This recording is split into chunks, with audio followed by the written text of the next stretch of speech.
Dear viewers, আসসালামু আলাইকুম। সুনির্দিষ্ট প্রতিকার আইনের ৫ ধারা অনুযায়ী কয় ধরনের সুনির্দিষ্ট প্রতিকারের কথা বলা হয়েছে এবং সুনির্দিষ্ট প্রতিকার কয়ভাবে দেওয়া যায় বা কিভাবে দেওয়া যায়, স্পেসিফিক রিলিফ হাউ গিভেন, কিভাবে সুনির্দিষ্ট প্রতিকার দেওয়া যায় সে সম্পর্কে আলোচনা করা হয়েছে সুনির্দিষ্ট প্রতিকার আইনের ৫ ধারায়। এই সুনির্দিষ্ট প্রতিকার আইনের ৫ ধারাকে কিন্তু প্রাণকেন্দ্র বলা হয়। এই ৫ ধারায় সুনির্দিষ্ট প্রতিকারের কথা বলা হয়েছে কিভাবে সুনির্দিষ্ট প্রতিকার প্রদান করা যায়। যে ৫টি কি আমরা একটু জেনে নেই। ১ নম্বর পয়েন্ট হলো যে কোনো ব্যক্তি এমন কোনো সম্পত্তি জবরদখল গ্রহণ করে যদি থাকেন, সেক্ষেত্রে তার দাবিদারকে অর্পণের মাধ্যমে সুনির্দিষ্ট প্রতিকার প্রদান করেন। সে বিষয়টি আমরা ক্লিয়ার হই। আর রহিম নামক এক ব্যক্তি কি করলো, একটি সম্পত্তি জবরদখল করলো, কিন্তু করিম নামক ব্যক্তি কি করলো, তার ওই সম্পত্তিটা কি ফিরিয়ে পাওয়ার জন্য বিজ্ঞ আদালতের নিকট কি করলেন, মামলা দায়ের করলো। বিজ্ঞ আদালত যার সম্পত্তি যিনি পাওয়ার দাবিদার তাকে কি করলো, তার সম্পত্তি ফিরিয়ে দিল, অর্পণের মাধ্যমে ফিরিয়ে দিল। এভাবেই সুনির্দিষ্ট প্রতিকার প্রদান করে থাকেন। সেই রিলেটেড ধারা হলো কত, ৮ থেকে ১১ ধারা।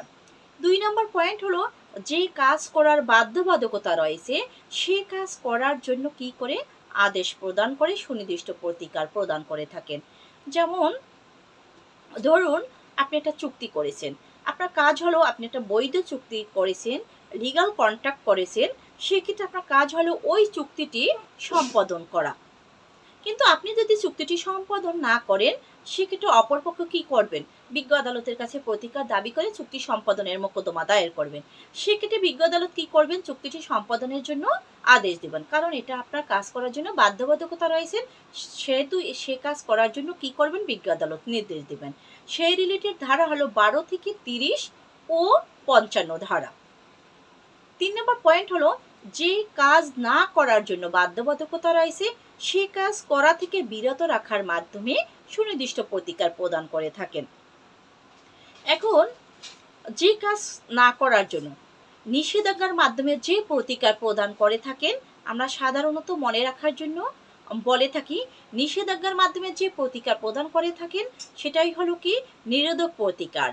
আর এটা হলো কি নিরোধক প্রতিকারের ডেফিনিশন জানতে হলে এই ৫-এর গ দফাটাই আমাদের মনে রাখতে হয়, যে কাজ আইনে নিষিদ্ধ করার জন্য বা না করার জন্য বাধ্যবাধকতা রয়েছে, কোনো ব্যক্তি যদি ওই কাজ করে, বিজ্ঞ আদালতের কাছে যদি কেউ প্রতিকার দাবি করে ওই কাজ করা থেকে বিরত রাখার জন্য, সেক্ষেত্রে বিজ্ঞ আদালত ওই কাজ করা থেকে বিরত রাখার জন্য কি করবেন, আদেশ প্রদান করবেন।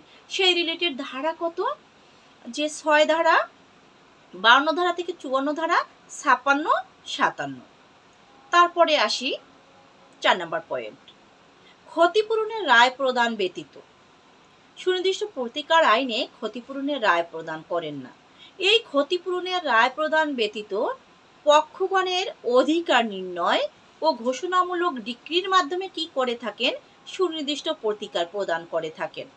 সেই রিলেটেড ধারা আমরা পেয়ে থাকি ৩১ ধারা থেকে ৪৩ ধারা পর্যন্ত। পক্ষগণের অধিকার নির্ধারণ করেন বা নির্ণয় করেন বা ঘোষণামূলক ডিক্রি প্রদানের মাধ্যমে সুনির্দিষ্ট প্রতিকার প্রদান করেন। সর্বশেষ যে পয়েন্টটি, এক্ষেত্রে এমসিকিউ কিন্তু সাজানো হয়, কোন ক্ষেত্রে সুনির্দিষ্ট প্রতিকার প্রদান করা যায় না, সেক্ষেত্রে হলো রায় প্রদানের ডিক্রির ক্ষেত্রে কি করবেন, রায় প্রদানের যে ক্ষতিপূরণের রায় প্রদানের ক্ষেত্রে কি করবেন, সুনির্দিষ্ট প্রতিকার প্রদান করেন না।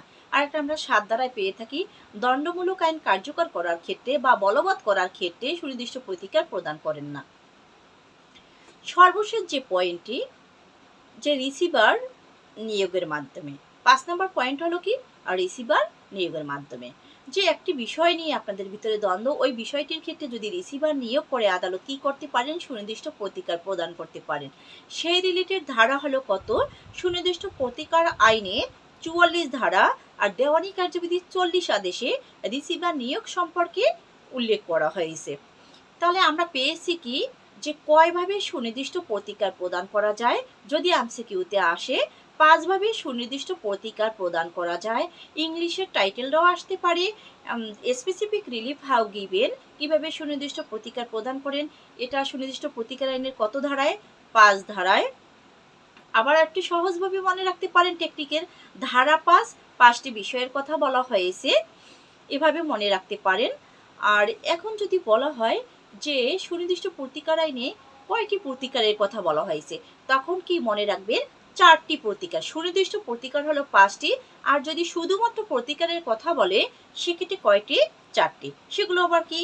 স্পেসিফিক রিলিফ, যেটা আমরা সুনির্দিষ্ট প্রতিকার পরে থাকি। তারপর হলো কি 2 নম্বর হলো অল্টারনেটিভ রিলিফ, বিকল্প প্রতিকার।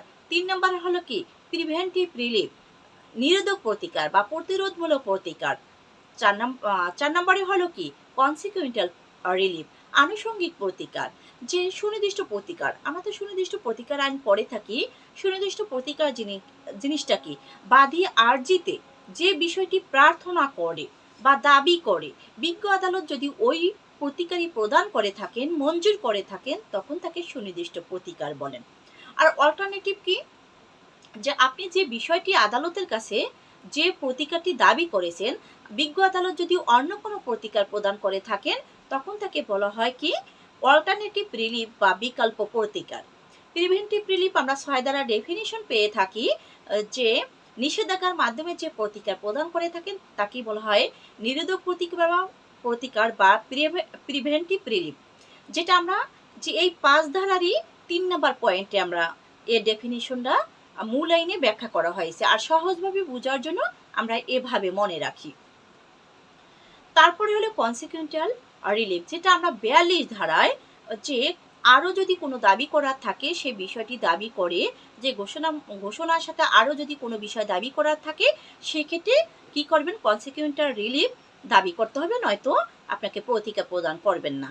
যেমন আপনি একটি চাকরি থেকে আপনাকে বরখাস্ত করা হয়েছে, আপনি চাকরিতে মানে যুক্ত করার জন্য আপনি কি ঘোষণামূলক একটা মোকদ্দমা দায়ের করেছেন, এর সাথে আপনি বিগত দিনের যে স্যালারি পাননি ওইটা চাওয়ার জন্য আপনি আনুষঙ্গিক প্রতিকার দাবি করতে পারেন।